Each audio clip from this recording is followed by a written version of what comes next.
You're listening to Traumedy, the podcast that helps you take your pain and play with it. It's Traumedy with Nancy Norton. Nancy, stop playing with your pain. Has anybody ever shamed you for playing with your pain? What are you doing trying to make yourself feel better? How dare you? How dare you?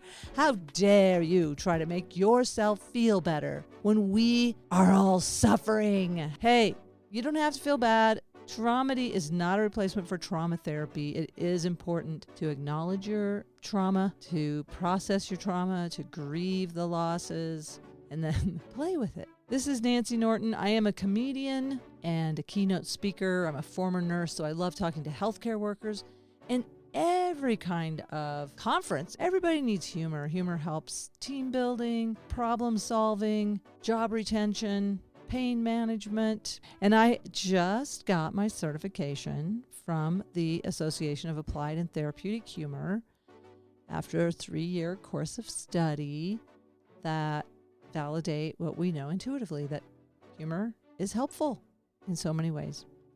Please go to the show notes if you want to connect with me, if you want to go see a show. I do comedy shows of all kinds. Specifically lately, I've been doing specialty shows for nurses and healthcare workers and patients called Nurses Off the Charts. If you have a story to tell, a funny healthcare story, we share stories during the show. It's an interactive show. I do half of it, and then the audience is the other half of the show. I gotta be honest, it gets a little rowdy, it gets a little wild, it gets a little raunchy, gets a little sometimes gross. I have to curate how many shit stories. It cannot be an entire shit show, okay?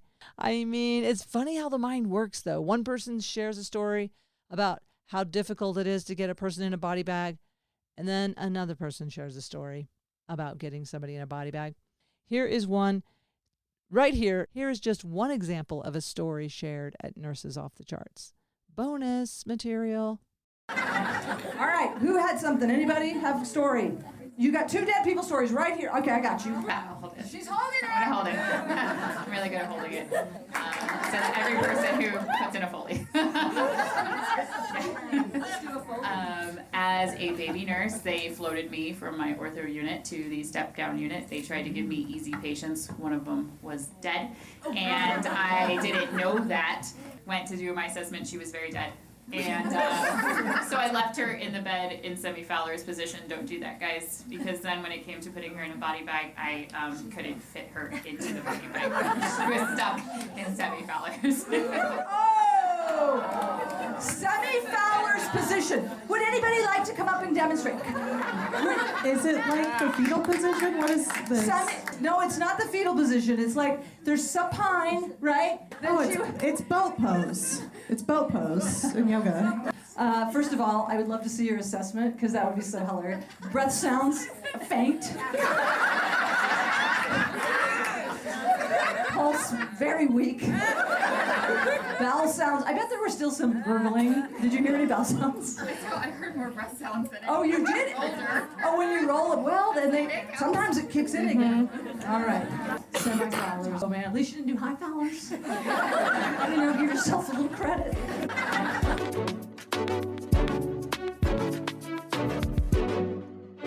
This episode is part 2 with Rich Ferguson. Now, I highly recommend listening to part 1 first because it just gives so much context to this guy who is super gifted and highly observant, and he wants to teach other people how to observe and notice things about other people, reading body language, how it applies to you. But to hear his background and how he got these gifts is incredible, what he's come through. And then he's had a second trauma, huge trauma of being T-boned at 70 miles an hour in a car. And he's on the comeback now, back out doing keynotes again. Such a quick mind and just high energy. Enjoy part 2 with Rich Ferguson. Welcome to Traumedy.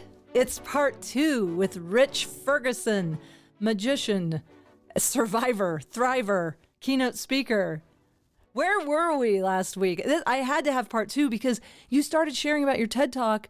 Where were we? You were saying about your TED Talk. We were talking about all kinds of... the psychology. We didn't talk about keynotes. We didn't talk about magic. We didn't talk about life. We got all into like energy and connection, overcoming like, these barriers of negativity and all this fun stuff. But we went all over the place. We're on a little roller coaster. And so I don't know. Welcome to Traumedy with old Nance. That's what I do. And I will distract you. But I really wanted to get to the heart of Traumedy. It is really, my mission statement is to help heal myself and others. So there you go. And I loved you sharing how you got out of the victim energy into like what's possible energy and what I'm doing energy.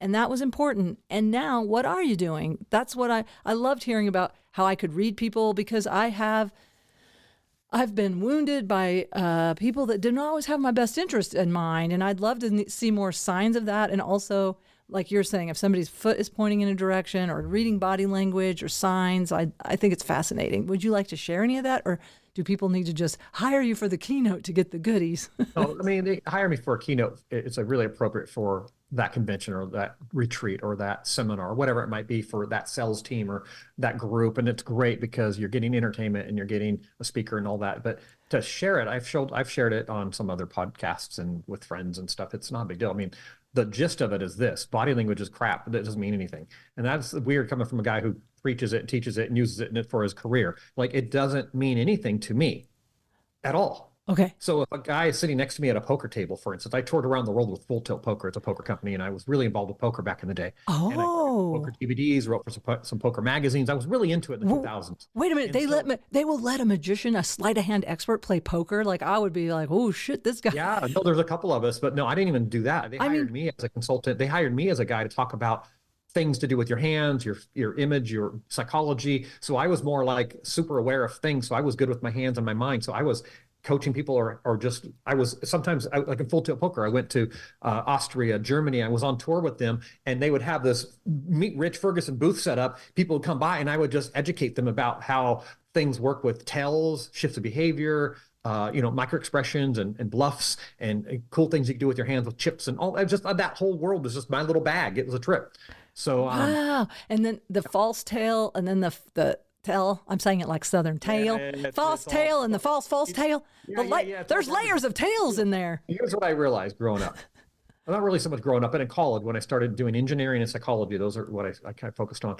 I realized that I have this unusual knack for observing things like we talked about last week. I'm really good at just looking and going, a really cool assessment. I see 15 things that are wrong, 2 things that are going right. And I'm just kind of always evaluating things around me and listening to things and putting clues together. And that's just out of survival instinct from that crazy childhood. We talked about that last week. What I realize is a lot of psychology is literally just theoretical, data-driven, kind of statistical-driven stuff. So for instance, this is something I say in my program. Sometimes at certain corporate events, they've proven that based on data, 70% of surgery is not necessary.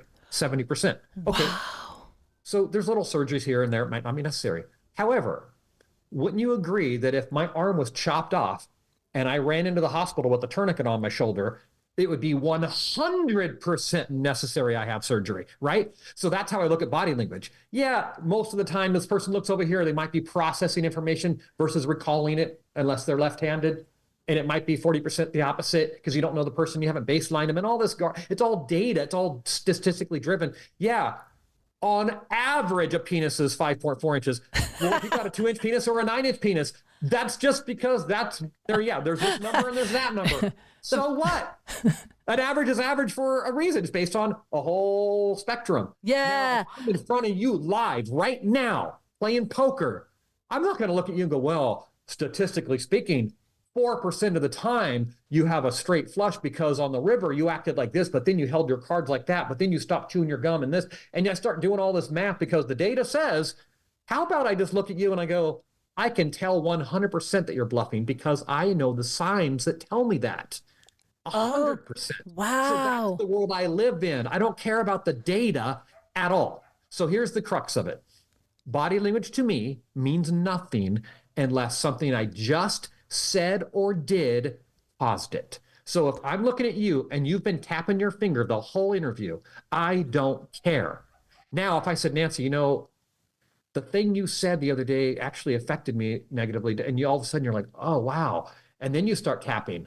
Yeah. It's because now the thing I've said or did caused you to go into this weird state, or your fingers retreated, or you stopped chewing your gum because you're going to lie to me, or your feet went under the table for comfort. Now I know you're retreating out of discomfort or protection. I'm now noticing it just shifted to that behavior based on the stress factor, the stimulus, the punchline, the thing I said or did right then and there. That's what I notice. So it's just the same. It doesn't matter if it's it's only interesting if it's an interrelated thing. But then there's other variables. Like just now, my neighbor's got a new puppy that started barking. I'm like, oh, should I mute my microphone? Now, I look down and I'm wondering if you're thinking, oh, she has low self-esteem, which I do. I mean, I do have low self-esteem. But people will do this. Someone can start like doing this.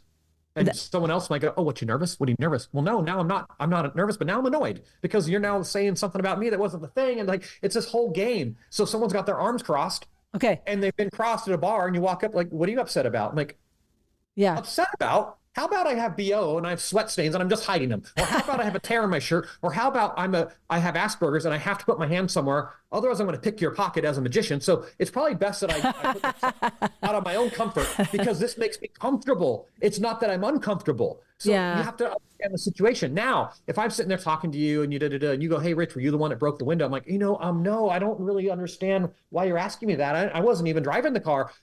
Now, me crossing my arms lets you know immediately, aha, he's defensive, he's hiding something. And if I go, I don't know it, and I put one shoulder up, I'm like, I don't know what you're talking about. That's giving you half the truth. And I noticed that in body language. What you see is what you get. What are two shoulders? That's more honest. I don't know. But I don't know. They're giving you half of the story. So out of years and years and years of observation, I've pinpointed something. One, body language tells the truth when you know what to look for. And a lot of body language doesn't. And there's a lot of books that say, hey, this is what body language means. This is what this gesture means. It's all based on statistics and averages.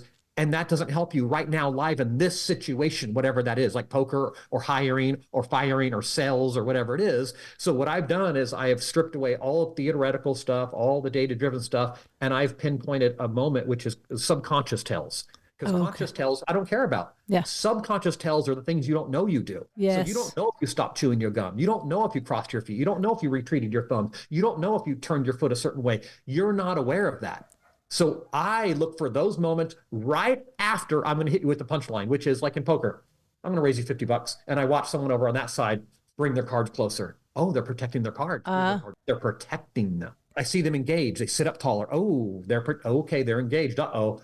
I'm looking for the shift that happens right after a punchline. Okay. That is it in a nutshell. I can talk for hours about it, but that's what my keynote's about. But I'd show you how I get away with stuff in magic and in life and how you can for sales or hiring, firing, negotiations, whatever it may be, however you want to apply it. It's not just for sales. It's for any walk of life. I mean, you could apply everything I know and what I teach for poker, for dating, for sales, for protecting yourself from a salesman. Like, it's all the same. And you're not attached to how people use the information. Where there's a part of me going, oh Lord, I had an ex-boyfriend who was, I believe, a sociopath, and I tried to teach him how to have empathy. Like he could not put himself in the shoes of another person, which is a marker of a sociopath. But I also thought, well, he's also a man in our culture where, I don't know, there's a lot of shutdown that men are taught. So I read a book about teaching people cognitive empathy, and now I feel like I empowered him to go and trick other people. Can you hear this dog barking? I don't know. I'm like worried that it's going to be on the recording. But anyway, I felt like, oh no, I've over-empowered a sociopath. But I guess that's not you know what? I have to let go of that because I did my best. I wanted connection. I guess we can't be responsible if people take our information and use it for good or for evil. I don't even consider that aspect of it really, because I'm really educating people who are really hungry to be better at what they do. So these are people out making an honest living, like trying to help people. A couple examples, maybe. So say someone's in real estate, a pretty common career these days, and they're in the house and they just go, well, here's something wood, here's the fireplace, there's the kitchen, there's a couch, there's a window, look at these are all just facts that you can all see with your own eyeballs. It doesn't help the person. But what would really be helpful is first of all, knowing the kind of house they want to look at and actually showing them that house, not just your inventory, but showing them the house they need because they got 4 kids and a dog or whatever. Show them what they need. Take them to the house. And then when you see them look out the window, as an example, and they look out in the backyard and they go, huh. And you see that look of them recognizing something, you can capitalize on that by realizing you see that moment, that shift. There's a stress fit, there's a stimulus, a stress factor, a punchline. You didn't say it. In this case, it was something that they saw. And you watch them go, huh. And you watch them go, wow, that's the moment. You take that in. Most people would ignore that. That's the thing I would act on. What is it you're seeing? I see that you're really lit up. What's the spark? And they're like, I just love that from the backyard, from the kitchen, the living room, the dining room, I can see the backyard. I'm like, you know what? Yeah. That's interesting because you have kids on the way. And this is, to think of it, there's not many houses where from any point of the house, you can see the backyard. And what a cool advantage for the safety of your kids and like how comfortable that is. That's pretty cool. I mean, what do you think about this house otherwise? Like that is now helping them solidify that image in their head where now they're like, I kind of got to get this house. It's just guiding them and paying attention to what you see. It's not like tricking them. It's not like, I'm going to trick you to buy something. It's not about that at all. Yeah, it's helping them. Even they may not know why they're aligning with this house. So it's an alignment thing. Like, let's align. I mean, I always look for the win-win personally. And I think most people really do. Like, again, we got to go back to like most people are good people. There are the people that could use this information to exploit others. But hey, most people are out here just trying to provide for their own families. And also, I love win-win situations like that. But don't you think all technology, all knowledge, all of it didn't be used for good or bad? And I have all this knowledge I'm sharing for people. I think most everyone I've met in these groups are all rad. They're awesome people who are not aware of how easy it is to read people and also to protect yourself. To know if someone's lying to you, scamming you, whatever. I could look at hands, feet. I can shake someone's hand and know exactly how they stand, what their intention is. Just from their hand. Right from their handshake, I'm like, okay, we got a cocky bully, overbearing, control freak, dominating versus confident. Because I think a lot of people misconstrue confidence and dominance. And they look at a guy who's this big cocky bully who gets to run the bar and get all the women as confident when actually he's dominant. The guy who maybe is really confident isn't showing it. He's just sitting back and watching. Yeah, you're right. There's a lot of time an inverse relationship between them. It can look like confidence because he's very confidently going about his peacocking, but it doesn't necessarily mean he's a good leader. Yeah.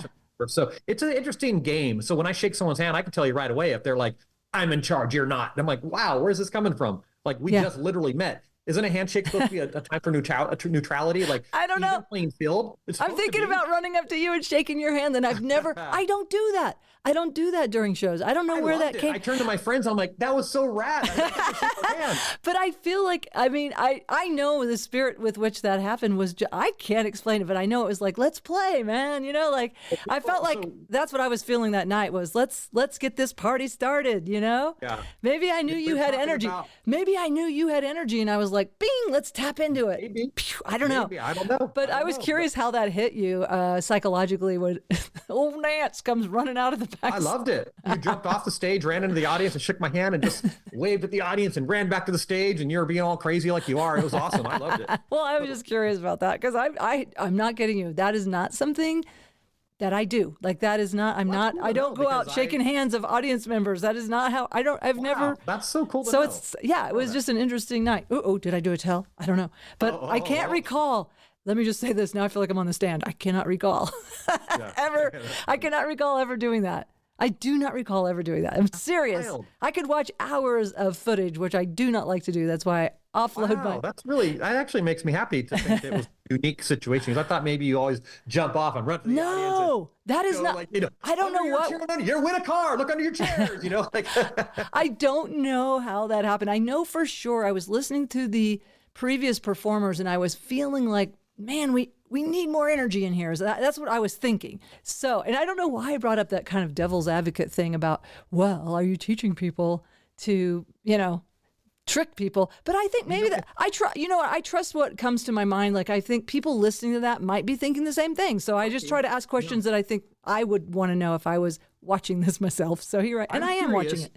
Yeah. I'm curious if my background was not being a magician for 35 years, if the kind of trick you aspect didn't come in your head. I wonder if that played a role because my childhood is where these skills come from, and that's what I'm teaching. But I wonder, it make me think about it too. Like, I wonder if other people watching this or listening to this might go, interesting, he's teaching people to trick people. I'm like, no, not at all. No, well, you're right. Tricks. I hadn't thought of that. No, honestly, I think it's from my own background of being fooled by people that, and this is what I've heard about, and I don't mean to harp on sociopaths and narcissists, but I've had sociopath abuse, and I learned from the safe house, unfortunately, that the two markers, lack of empathy, a lack of insight, they lie a lot and all this stuff, but I do think they're highly perceptive is what I've read. And so I think that's where I'm coming from, is my own trauma response is like, are we helping people exploit people, or are we helping people help themselves? And again, I think we do have to let go of some of the outcome, but people are coming to you, like you said, it's a conference. There's people that are providing for their families, and we're helping people provide for their families. And I'm doing that with humor too, because humor actually implies an intimacy. When you get a joke with me, our mirror neurons say we get each other. Like we might be looking at that joke from two different sides, but it is a bonding experience, and it really is. I do talk also to people who are in sales and how humor helps us and enhances relationships and bonds us with others. And so it's a different approach, but it's a similar thing. And I mean, I can't be responsible if there's a bunch of shysters out there trying to joke with their clients and trick them into buying some swamp in Mississippi. That's on them. Right. By the way, I wouldn't mind having a swamp in Mississippi. How about you? I wouldn't mind some land right now myself. Yeah. How much stuff costs in San Diego? My God, it's insane. Oh, yeah. I'm looking at that too. I have a group of friends that we're looking at buying like a farm to turn into a tiny house community. We just have to rotate the trailers every 3 months. That's all. Wow. I'm going to do it. Okay, so back to, all right, reading people and magic and, I mean, all these gifts that came, like you said, all of a sudden, I mean, now with your injury, you're rehabbing, having to do stuff with your other hand. So after this accident, I've had to learn to do a lot of stuff with my right hand because I have 14 world records with my left hand, none with my right hand, because everything I did was with my left hand. So you're naturally left-handed?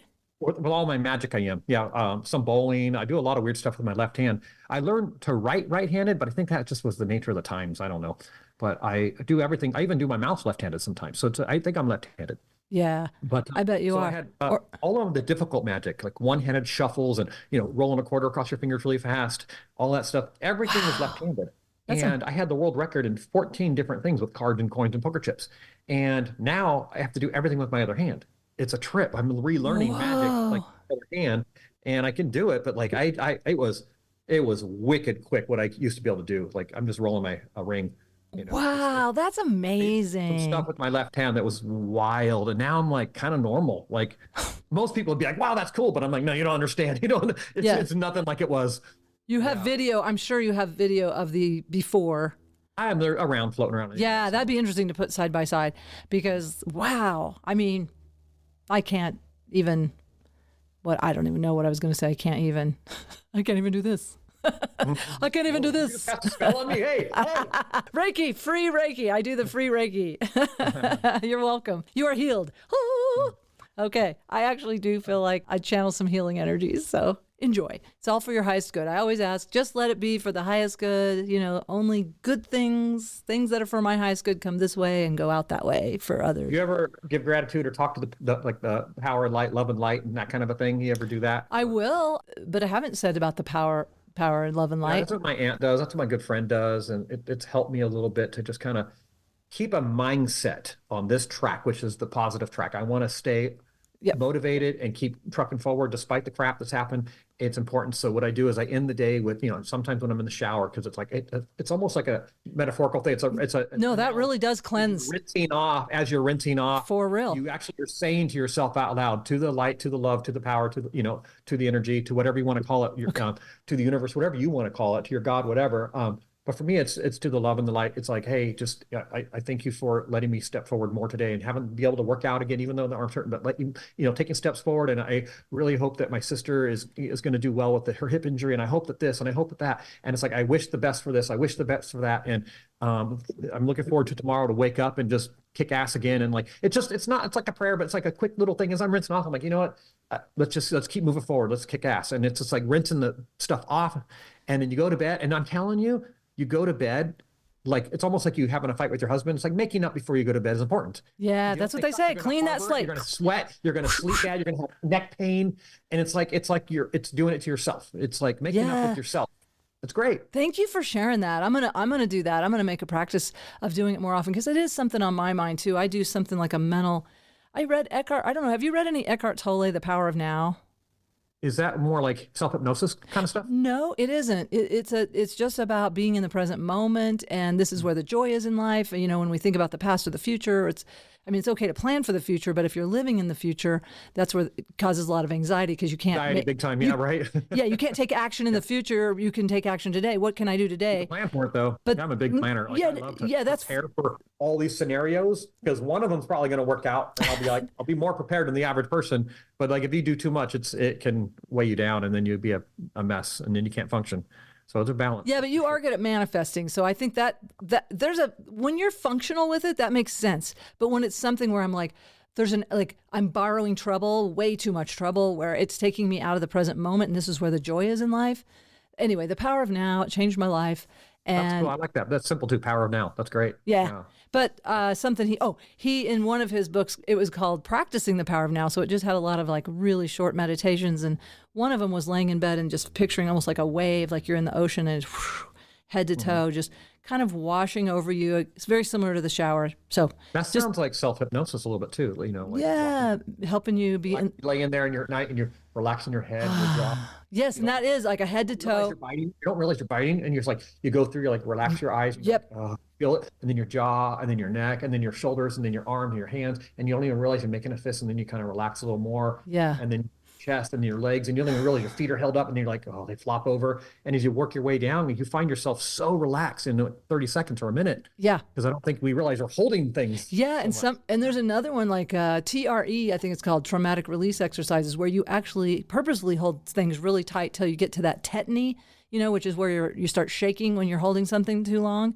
And then that supposedly releases a lot of trauma too. There's a lot of great techniques, but I love the simple stuff, just like you said. And then, okay, I'm going to share something from one of I will call her a guru, but she was my neighbor who had polio as a child. She was 20 years older than me, and we ended up bonding, and she was a hypnotherapist, and she did past life regressions, and she could get people over a phobia in one session. She didn't have a lot of repeat clients. So she was kind of poor, but she was amazing. I feel like she was an evolved soul. And I have heard that people come into this incarnation with disabilities when they are really evolved souls because they're asking for something more challenging to do and not the typical life, like it's different. So anyway, Patricia, I was planning the community garden. She goes, oh, this is going to be a beautiful garden. And I said, I hope so. And she said, I'm going to ask you to not say hope.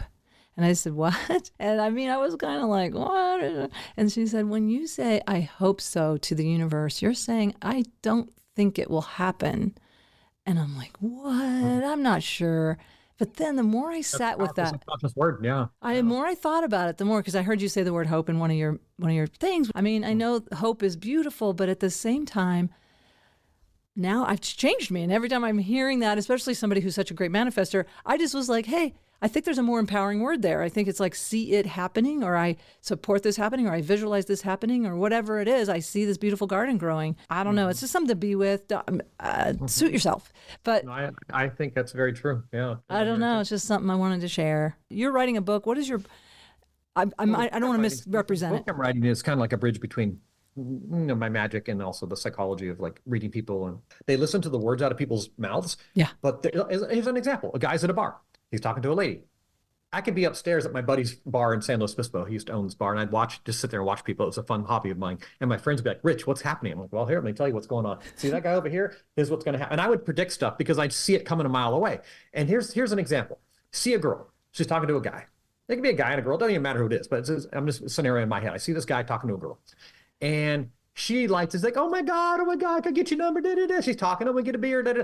Meanwhile, her hands have closed up. Her thumbs have retreated. Her hands are clenched. They're down by her crotch. Her legs are turned away from him. Her feet have curled around the legs of the stool legs. Everything about her body language is saying, run for my life. But her face has turned toward him and is lit up with this big fake smile. And all the words coming out of her mouth are just filling this guy's head of love. Like, oh my God, she loves me so much. She's beautiful. She's giving me attention. He's unaware of the truth that happened 5 minutes prior, which is, well, thanks, bye. And people are unaware of body language because we're so trained to listen to the face. And a lot of times we're just trying to save face or tell you what you want to hear or not be embarrassed or not be shamed or whatever it might be. But you can see that in the hands and the feet and the body so easily if you're trained to look for it. And well, so I was thinking that's my thing. Well, here's the thing. I was thinking, wow, could I also look at my own body language to know what because there's all this stuff called muscle testing and pendulum stuff and whatever. Like your subconscious knows the truth and your gut knows the truth. But we've, like you said, we've been programmed to listen to the words. Can we use it like a mirror? Like I might be thinking, oh, this guy's I can't believe this handsome guy is talking to me, and I might be really excited on one level and needing love so badly. But then if I looked at myself and maybe I can't feel my gut, but my feet are wrapped around the bar stool and I have all those signs and I'm like, oh, my subconscious is telling me something that I didn't even know about myself. Take the drink and run. I don't know. Yeah, I think you can. I think to a degree you can be self-aware and kind of just evaluate yourself and like, what message are you sending unintentionally that's the wrong message, that's not even what you really feel, but you're sending it because out of some discomfort or trauma or fear or embarrassment or a million things, and you might shake a hand delicately like, hi, and it feels wimpy, and now the person's like, oh, she's doesn't trust me. So now she doesn't not trust you. She actually is not trusting herself or the situation or life. It's not even about you. That might have been the best hand she's given all week. And it's like, it's hard for that person to feel the other half of that. So you have to, look at the bigger picture. But yeah, you're right. You can absolutely self-evaluate too. And I think in my keynote, I do talk about that a little bit. It's not just about, oh, you have an advantage to trick people or sell to them. It's not even about that. It's about opening your mind, being aware, observing all these cool things that are happening naturally around us that people are completely blind to. And I'm not blind to it. Like I'm just not. That's my gift. Yeah. So you cannot not see it, right? Yeah, I know. Once you see some of the things I teach, you kind of walk out going, oh my gosh, it's so obvious. You see feet, you see hands, you see things. You're like, it's just unbelievably, you cannot unsee it once you know. Oh, I'm going to tell you one because you haven't seen me perform a keynote. No. There's a few things I do as an opener, sometimes with a Rubik's Cube, sometimes with clothing. And the one I did in Cheyenne the other day is I walked on stage and I said, guys, they did this really cool intro with all this celebrity video stuff, right? And I walk out up on stage, everyone's already pumped. They've already seen 30 seconds of me doing TV stuff. I walk out on stage, everyone's kind of going nuts. I walk out, and I had the advantage of performing magic for them at some meetings earlier. So they all were already like thrilled because the magic was fun. Now it's a keynote time. So I get up there to educate them. And I walk out, I said, I want everyone in this room for 10 seconds, look around the room and find anything you can find that's green. Do it. 10, 9, 8. I'm yelling out loud on the mic and making them all stressed. I'm like, they're looking around. And they look at me. I'm like, perfect. How many things did you see that were blue? And there's like a pin drop. They're like, damn it. Because no one was looking for that. And I said, it's the same as body language. Tunnel vision. Don't know what to look for, you're going to miss it. It's unintentional blindness. You're not going to see it if you don't know to look for it. I said, I've been up here for a few minutes. I said, I want you to close your eyes. So they closed their eyes. I said, imagine my tie, imagine my shoes. Is it striped, polka dotted, green, whatever it is, right? I'm giving them this whole long thing. I said, open your eyes. And they opened their eyes. I said, of course, I'm wearing a black tie. Show it to them. I'm wearing black shoes. I'm a magician. It's required by the union. I make a big joke about it. And then I say, here's the deal. Let me ask you a question. If it was the reality that every person that was wearing a green tie was a liar, and everyone that was wearing a pink tie was in love with you, and everyone wearing a striped tie was trying to sell you something, or, and I just went down this whole list. I said, do you think you would ever miss a tie ever in your life? And every hand agreed. They're like, no, we would never, it's common sense. You would never miss it.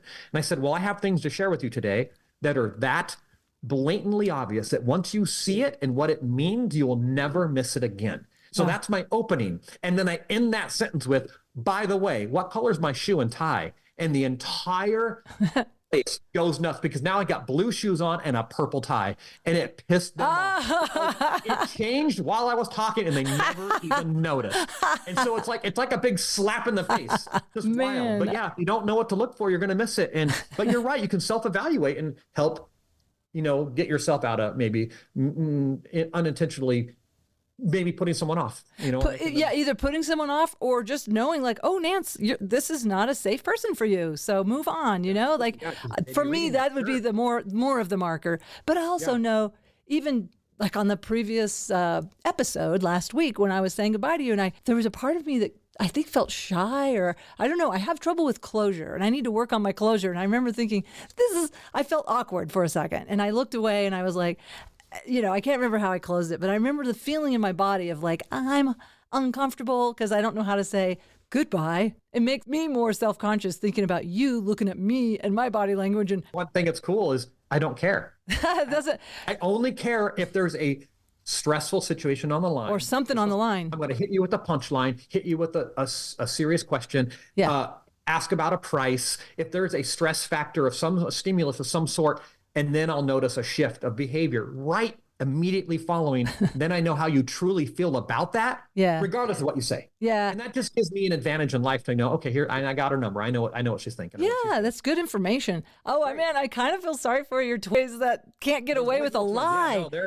Yeah, no, you need to let them get away with a couple of lies now and then. I mean, that's part of growing up, So they can't get away with a lie with you, right? It's going to be tough. That'll be good, though. Nothing makes me happier than accountability. And if they're held accountable all through their life, this is going to be so good for them to walk a line of truth and honesty, because it's like not going to be worth it. It's never going to pay off for them to lie to you. Never. I think we have an interesting relationship because I didn't have love as a kid. We talked about in the previous podcast, but I showered them with love. But I also have extreme boundaries. Like I crack the whip. I'm like, no, we're going to clean the house before we go. Like, you put your stuff back. You're part of a team. I'm not here to serve you all day 24/7. Yeah. We're a team, period. And so they clean the room. Like, she keeps hers a little messier. His is tidy. He's really anal. But we do sports. We play. We're always doing experiments and science. And I think I'm a great father. But I'm not a buy their love kind of parent. I don't just like, oh, you want something here, buy it. Here, you have it. Here's another gadget. Here's another thing. No, like, we play together a lot. We play card games.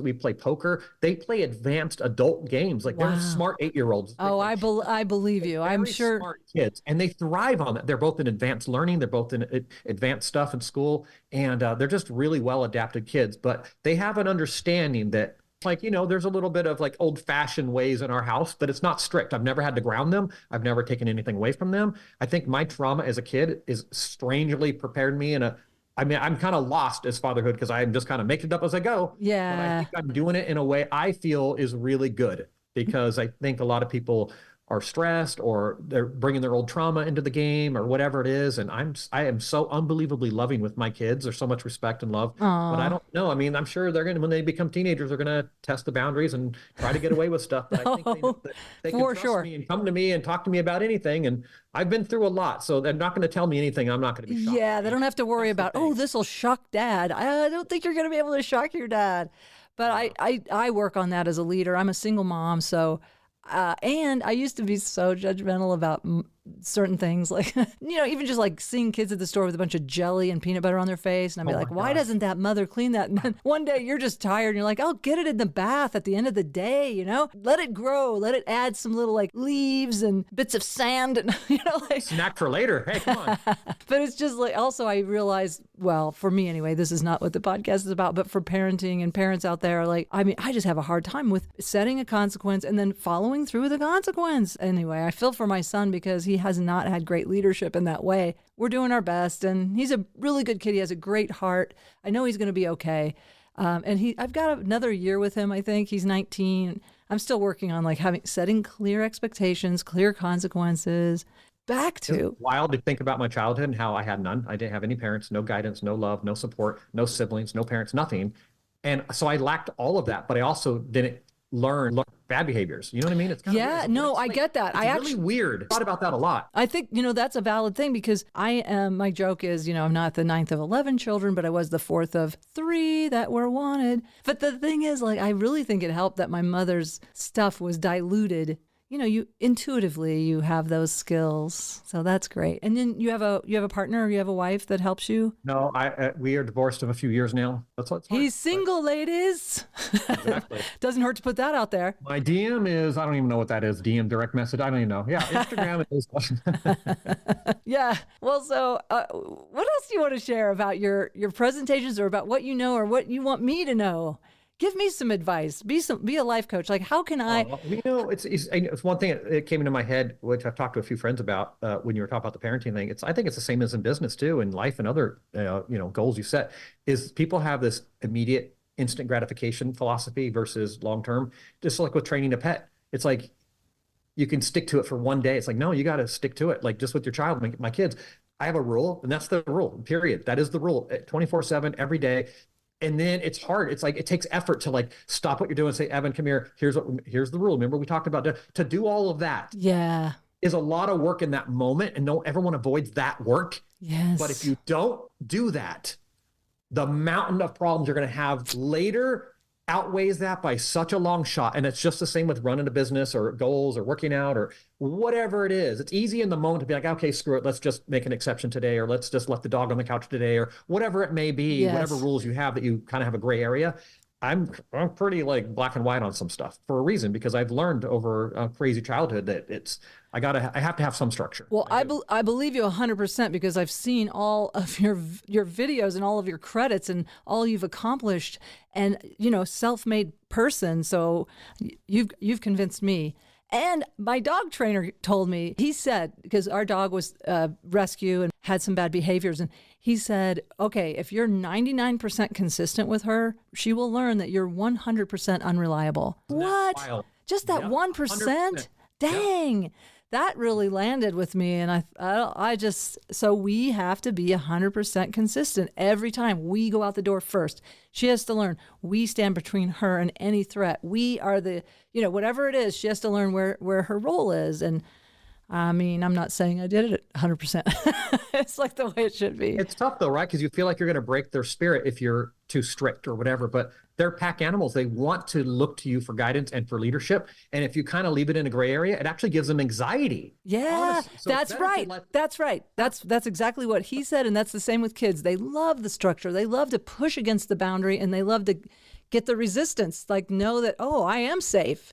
Because when they break through, it's like, oh no, like you were out on the streets and you made yourself safe somehow, but you were at high risk for sure. It's a miracle to me that you're alive. I thought about that a lot as an adult. I never did until later in life. And I was like, wow, I can't believe something really gnarly didn't happen to me more than it did. And I'm smiling because it's like, you're meant to be here. I know this is just, I have this weird obsession with near-death experiences. But when you got hit by that car, did you have a near-death experience by any chance? Or did you have an out-of-body experience? I'm just curious. I don't know. I was unconscious. So I got hit and I felt a flash, kind of like lightning. I felt a lightning bolt go through my body. It went from head to toe to fingertips, for the whole thing. Zing! And it was like a flash bright light. It's probably my nervous system, but bam! Bright light. Next thing I know, I'm literally 120 feet down the street. I wake up to ambulance, tow trucks, people opening my car. I had been there for a while. And I woke up, I felt nothing. Just empty. Like I felt nothing at all. No pain, nothing. And I was surprised I was able to crawl out and stand. And I get out. I didn't realize I had tears everywhere, lung issues, kidney issues, my biceps torn, major head trauma. I was just like, I don't know if that's adrenaline or if that's shock. I felt nothing. Wow. By the time I get in the ambulance and I lay down, unbelievable shaking and crying. And all of a sudden I'm aware. Like, oh my God, am I going to be able to, can I continue life from here forward? Can I move? Like, I didn't know what was going to happen at that point. And then it kind of hit me like a ton of bricks, but no, I had nothing happened at all. It was just lights out. It was a flash of bright light. And now, is this a part of your keynote now, that this is part of your journey? Oh, no, zero. No, I haven't even mentioned it. You don't mention it. Interesting. Nope, not at all. No. You don't feel like you want to? I was just curious. I think it would be valuable. It's kind of cool in a personal section of it if I was to add that, but I feel like my keynote's all about, hey, I have this really unique ability I learned because of my childhood and not knowing how to read till I was 12. And I'm so good at observing. I've noticed things that most people, it's been in front of us the whole time. We've missed it. And I am going to share it with you. And it's like that whole thing. Yeah. And like, how do I get away with stuff as a magician? And how can I take those tools and give it to you so you can get away with stuff or protect yourself or be aware of things at this new level that you've never even were aware of before? And that's kind of the picture of it all. So like other things, my divorce or like my kids or this accident, none of it has anything to do with it really. So I just kind of keep it to myself. This last one I did have a clip, a 15-second clip, because I was the executive producer of this Star Wars movie called Kenobi. And so there's this scene where I get hit with a taser and, and so I die. And so I put that in there because it tied into this event we were doing in this funny way. So I was like, you guys want to see me die? Watch this. And I put this clip up because they had already been talking about this. They already saw my resume, and that was a big part of this thing because of this leadership event I was at. And so the only time I've ever done that was a couple years ago before my accident on May 4th. I did a show in Texas. It happened to be May 4th. I'm like, you guys, today's Star Wars Day. I got to share something with you. I said a couple years ago, I helped make this movie. I was an executive producer of this movie. I said I had a walk-on role. I got to be Officer Evans, which was my old last name growing up in Salinas, by the way. That was my old last name. So I'm Imperial Officer Evans in this, second in command to Darth Vader. And so I come marching into this planet at Tatooine. And I come down, and we're looking for little Luke Skywalker, and we walk all charging on down there, and I'm the big guy, and all the other actors are smaller. And so we're walking on in, and then this big fight ensues, and tasers, choo choo choo, and this one, and I fall, and I got this lightsaber in my hand, and I'm dead on the ground. And then you can see Obi-Wan Kenobi like gesturing, and you see this lightsaber jiggling. It comes out of my hand and flies toward him, and then I cut the scene. It's just a little 10-second clip I showed, just because it was so fun to throw that out there, and share it with people. But I don't really share much in my keynote that's not specifically related to the keynote. Honestly, I don't. Okay.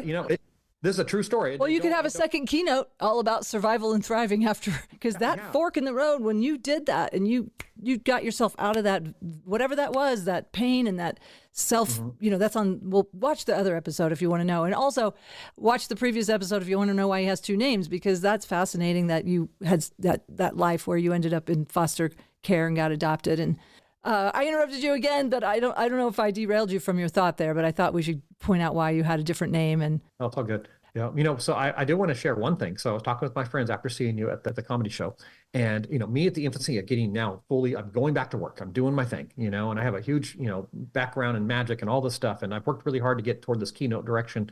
And I've been doing it for a few years now. Unfortunately, with COVID and this accident, it really put me back a few years, but I'm back out there and doing my thing. And I saw your show, and I turned to my friends. I said, I might need to change up my program because it's very educational. And I said, it's got comedy in it and magic in it because I'm naturally funny, and I'm a magician, so I throw magic in there.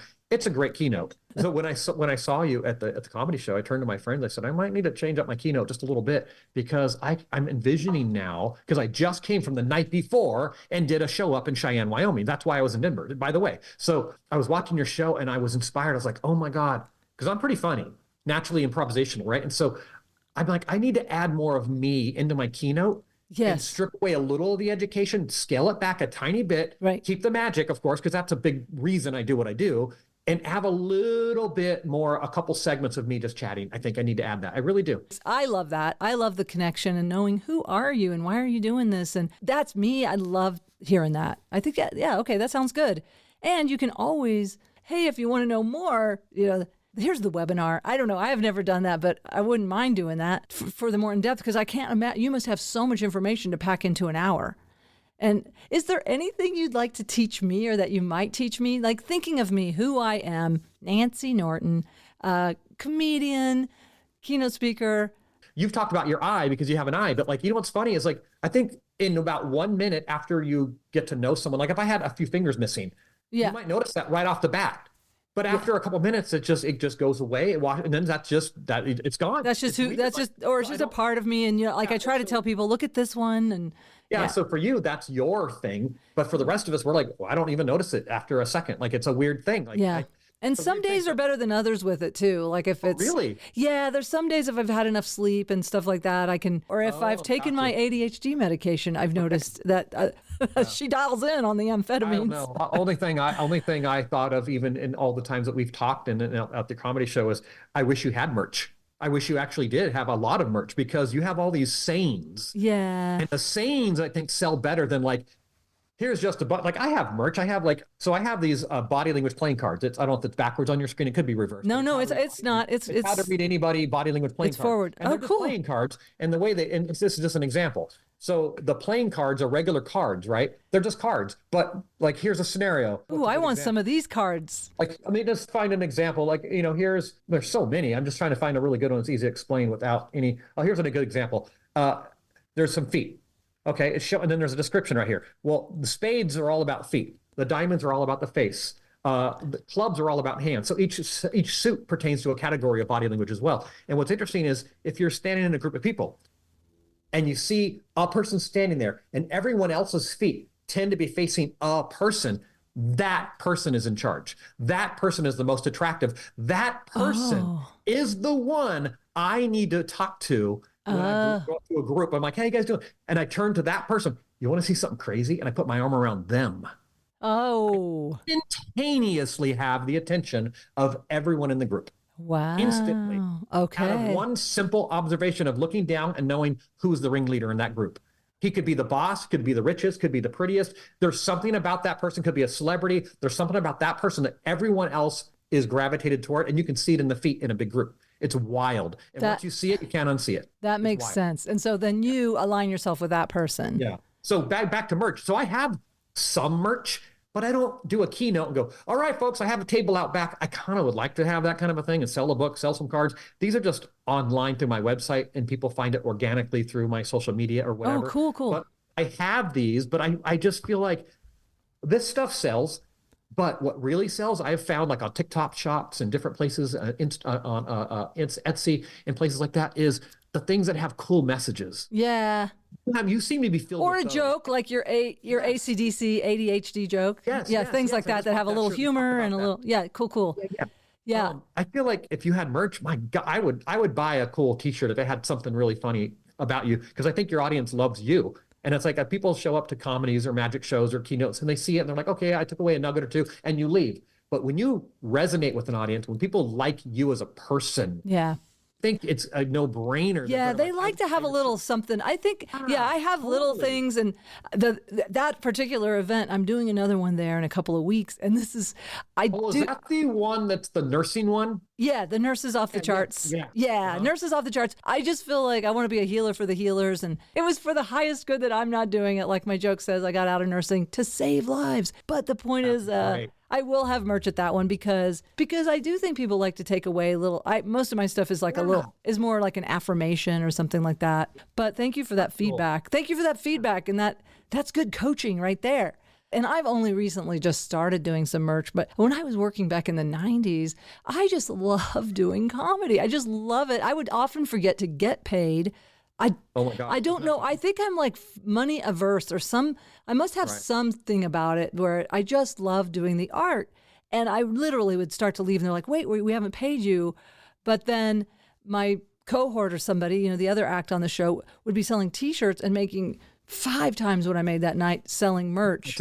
And I was just like, I could not connect those dots somehow. But now that I have a kid that's going to college and I am more motivated financially and I am like, somehow I can make money for him, but not for me. There's just something in my psyche that's like wealth averse or so. I don't know what it is. I do need to think a little more wisely about money. And it is okay to make money. It's okay to make money. That's something I have to tell myself. Yeah, Nance, duh. Well, in closing, is there anything you wanted to share that you didn't get a chance to share?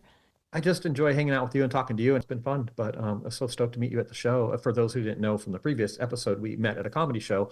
Yeah. You jumped out in the audience and just randomly shook my hand. And I came right to you and it was like, wow, and I was even asking myself, what's going on? But it was cool. And then I was, I really appreciated you. I mean, your story is amazing.